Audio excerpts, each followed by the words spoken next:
The episodes really quickly are 180, and it's titled A Brilliant Way to Find Off-Market Commercial Real Estate Deals You've Never Heard of Before. I wish I could just tell you what it is, but I totally forgot what that one way is. So you'll have to listen to that episode. Episode 345, Your Guide to Direct Mail, Cold Calling, and Multifamily Purchasing with investor John Cohen. He's an apartment syndicator in Long Island. Met with him a couple times. Great guy. Episode 3, and he's been on the show multiple times. Episode 340, How to Find Multifamily Deals Without Brokers with Juan Maldonado. I do remember that conversation. He's based in Texas, I want to say San Antonio, Austin area, and he talks about how he drives for dollars for apartment communities, and he talks about that in the interview. Episode 849, How to Leverage Brokers to Hustle for Deals with Stash. He is a broker in Cincinnati, and he talks about how to work with brokers to get deals. Now, obviously, that won't be a deal without a broker because he is a broker, and he talks about how to work with brokers. However, you can get off-market deals through brokers. You just have to pay their fee, but that will remove the competitive bid situation from the equation.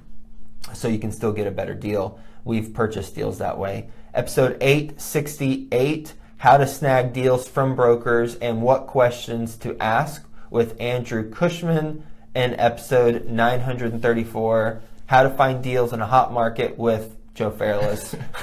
So I do remember how to do that one. And that is where I discuss how we purchased 2 apartment communities, one on market, one off market, and combined the operations, and we're able to pay a market price for one because we're getting a below market price for the other, and overall it was a really good deal. And we're doing something similar right now.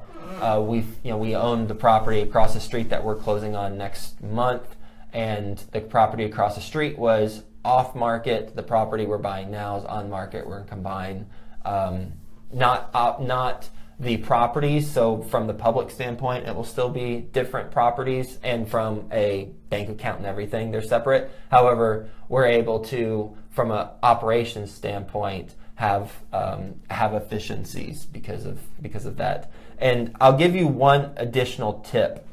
This is something that I suspect you have not heard of before, for how to find off-market deals locally, and that is go to the courthouse when they're going through the eviction proceedings, and identify which landlords are going there frequently, because they're likely have better things to do and want to be doing with their life than going to eviction court to be kicking out their tenants.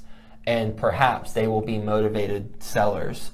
So if you are living locally, and in this case, David, you mentioned investing in Florida, or why people don't. Well, if you want to invest in Florida where you're at and try and get some off-market deals, then do that research. Go to the courthouse and start speaking to those owners, and you're going to find some motivated sellers, or people who are at least going to have a conversation with you because they don't want to be there.